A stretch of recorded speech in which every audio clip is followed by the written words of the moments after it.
Welcome to the Need to Know podcast from the Wilson Center, a podcast for policymakers available to everyone. Always informative, nonpartisan, and relevant, we go beyond the headlines to understand the trend lines in foreign policy. Hello, I'm John Milewski. Welcome back to another edition of the Wilson Center's Need to Know podcast. Well, there's no doubt that the war between Hamas and Israel will have lasting implications, most of which are impossible to discern when passions are high and the fog of war is thick. Regional stability doesn't just matter to Israel and its neighbors. Most of the world benefits from stability in the Middle East.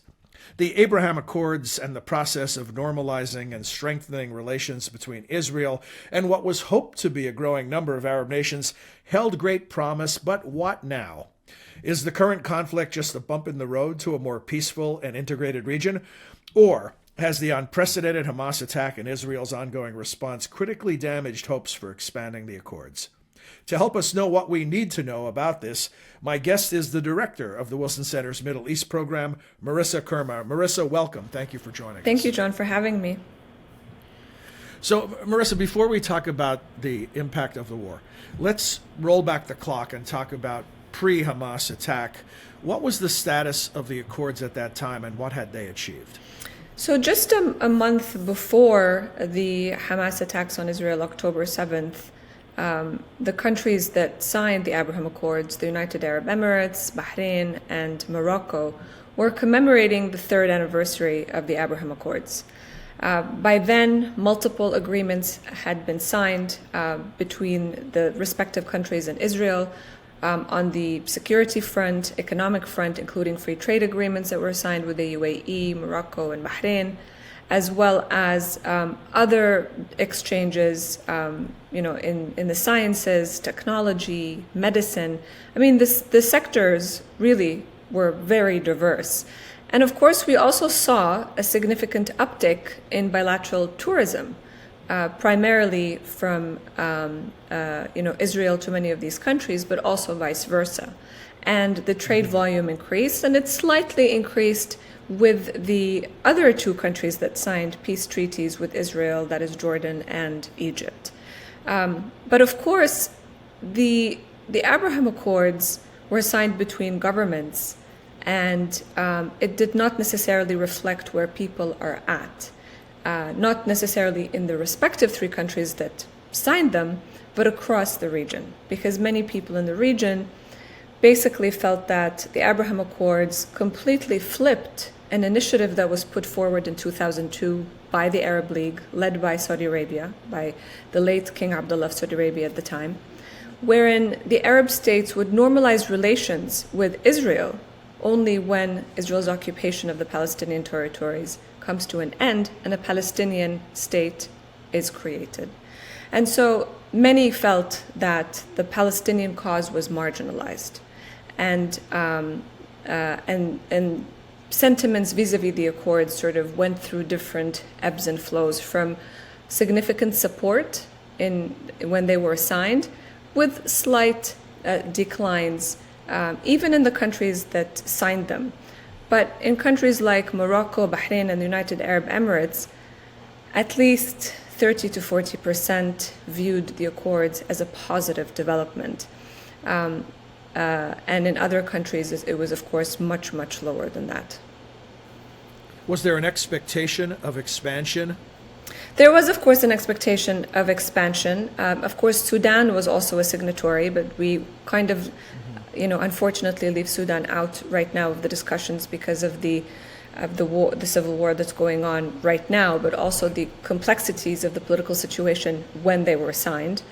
But the Biden administration had also taken the Abraham Accords a step further and moved very aggressively to broker an agreement between Saudi Arabia and Israel. And at the UN General Assembly meetings, for example, we heard from both Prime Minister Bibi Netanyahu as well as Crown Prince Mohammed bin Salman of Saudi Arabia on two separate occasions that they are, if not days away, at least getting closer day to day. And so this was happening. It probably would have happened by the end of this year, maybe in a few months from now. But of course, October 7th came to change a lot of these dynamics. And these talks are at a minimum at a pause for now. So Merissa, let our listeners and viewers know you just returned from a trip to Morocco and have joined us graciously, even encountering jet lag. What did you encounter?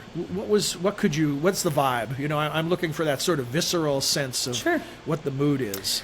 The mood is expectedly very grim. There's a lot of anger. There's a lot of, emotionally charged people, and it is overwhelmingly pro-Palestinian. And by pro-Palestinian, meaning that most people are calling for a ceasefire, for the end of the war, and for Palestinians to have the right to their own state, to freedom, to rights. And so the conference I was at is one of the largest gatherings bringing together the global South with Europe, with the United States. So it was a really interesting dynamic, because this came up at every discussion that had a mention of the United States or Europe or even Ukraine or China. The questions were really very much focused about, well, what are you going to do about the current situation in Gaza? Why are major governments in the West and the United States turning a blind eye to the suffering of the Palestinians? And so these things were very much present. And Morocco, of course, is, as I mentioned, one of the signatory countries. Morocco did not recall its ambassador to Israel, but my understanding is that the Israeli ambassador returned. The Israeli ambassador in Rabat, Morocco, returned to Israel after October 7th, perhaps for security reasons, but that seems to be a trend amongst many of the others as well, other countries. And unfortunately, this is going to put a dent in many of the, agreements that were signed, and perhaps the strategic relationships that were built. Bilateral tourism was on the rise between the two countries, but now Morocco is, there's a warning for Israeli citizens to visit Morocco, for example, for tourism. So this really impacts all of these different aspects. And needless to say, Moroccans, akin to other people in the Arab world, also marched in protest of the war in Gaza, and some even demanded the annulment of the Abraham Accords.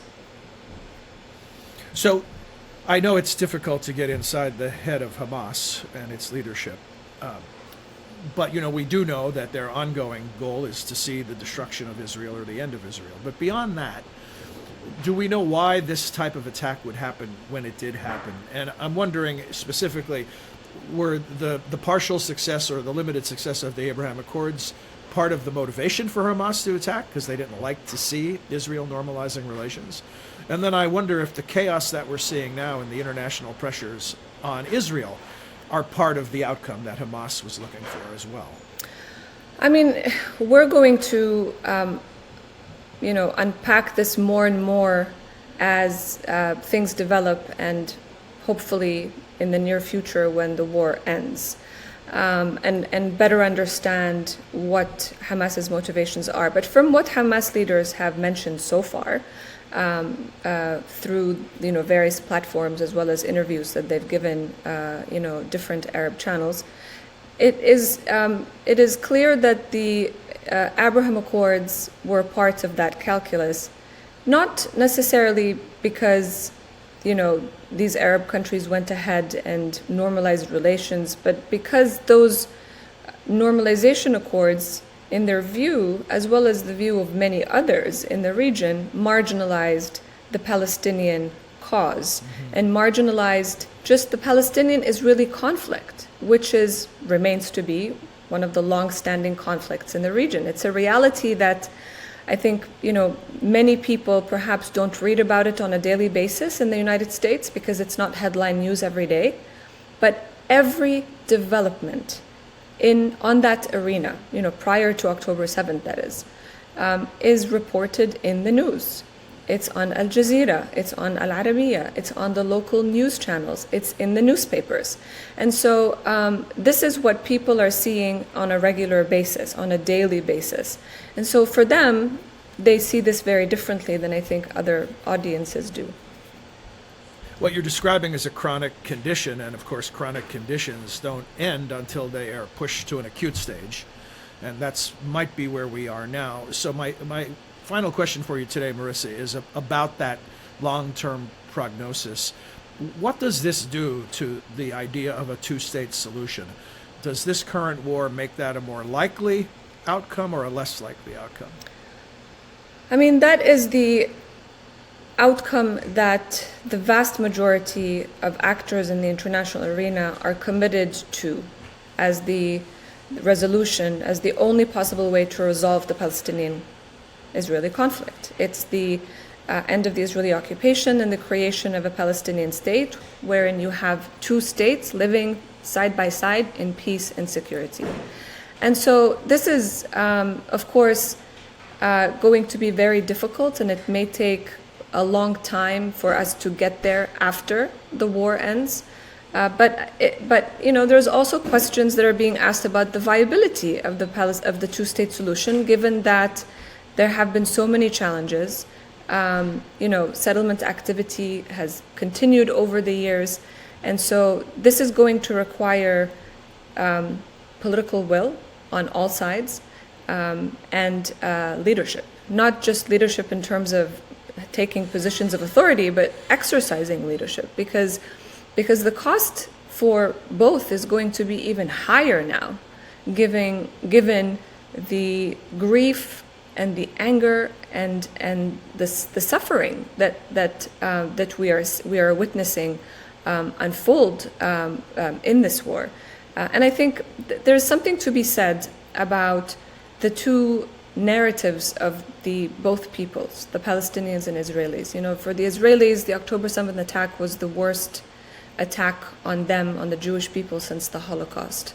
And so there's the trauma of the Holocaust, and that narrative has to be understood by the other side. And on the other side, the Palestinians have their own trauma with the Nakba, which translates in Arabic to the catastrophe, wherein Palestinians were expelled or forced out or fled in 1948, and also at other junctures of various Arab-Israeli wars that took place.